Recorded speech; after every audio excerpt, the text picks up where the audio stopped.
I want to welcome in Bryan Stern now, founder and CEO of Project Dynamo. He and his nonprofit have been deployed back to the Middle East to help free hostages.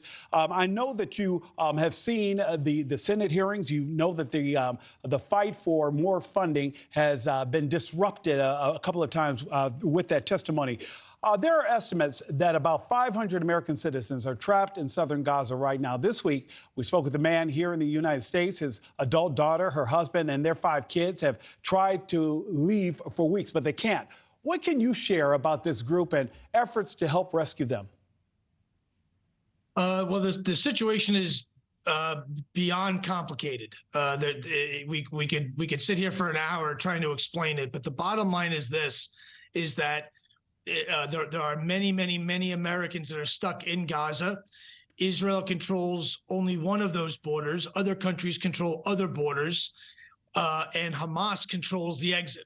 So there's a lot of different variables at play, lots of different stakeholders with different kinds of equities, different kinds of agendas, different priorities, different concerns. And all of that turns into, when it's all said and done, a very dangerous situation for Americans that are stuck in Gaza and can't get out. Project Dynamo has been forward deployed since the day after the massacre on October 7th. And we've been working basically 3 lines of effort: evacuations for Americans stuck in Israel, which has largely come to an end. We did 301 Americans in one shot. Number 2, our second line of effort is people stuck in Gaza. And number 3 is the hostages. And the hostages is a whole nother story as well. Brian, so this is a situation where your American passport is not necessarily your golden ticket to get out of this this situation, that it actually could work against you. So talk to me about some of your more successful missions and how those have worked in the past, and the tools that you're employing this time to be equally successful getting those home. Well, Dynamo is 25, 26 months old. In that time, we've done 602 rescue missions, which turns into 6,800 people that we've rescued. I've personally put my hands on about 4,000 of those. So, and what I'll say is this is really our 6th large-scale deployment. First Afghanistan, then Ukraine, then Sudan. We did a minute in Russia, Hurricane Ian, and then, of course, Maui, and now here we are in Israel and the region. And each one of those situations are extremely different. The way we do things in Afghanistan is not the same the way we do things in Russian-occupied Ukraine, which is so too different than how we do things in Israel or even Gaza. So the American passport is a golden ticket. What I would say is that Dynamo has started because American passports weren't being honored or valued by anybody. Where Americans were stuck with no government help. That's what Project Dynamo does. So I'm not surprised.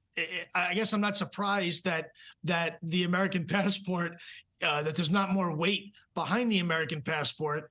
State Department is trying, the government is trying, lots of people are trying, but the situation is so complex and there's so many variables that the bureaucracy.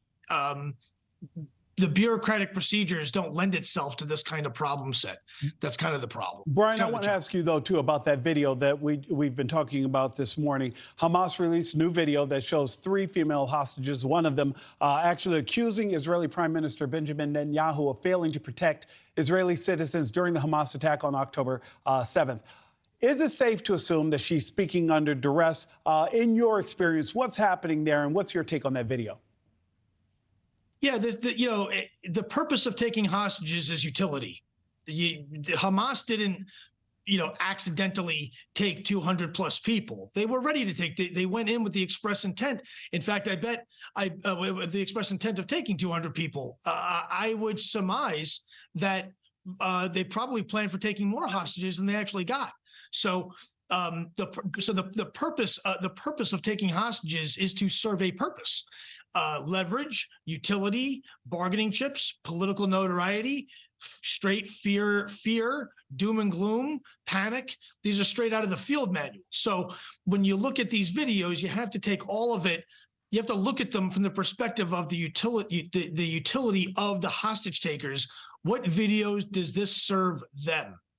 One of the big things that it does is it gives the families hope, which then applies more pressure to the Israeli government of don't bomb too much because our people are alive. I want my mommy. I want my daddy. I want my mother. I want my father.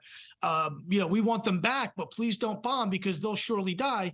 And God forbid they start executing hostages.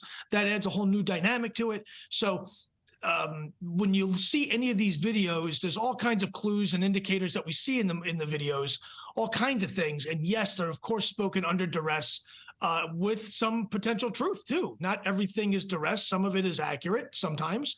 But thank you for watching. Go to newsnationnow.com to find NewsNation on your television provider. And don't forget to click the red subscribe button below to get more of NewsNation's fact-driven, unbiased coverage.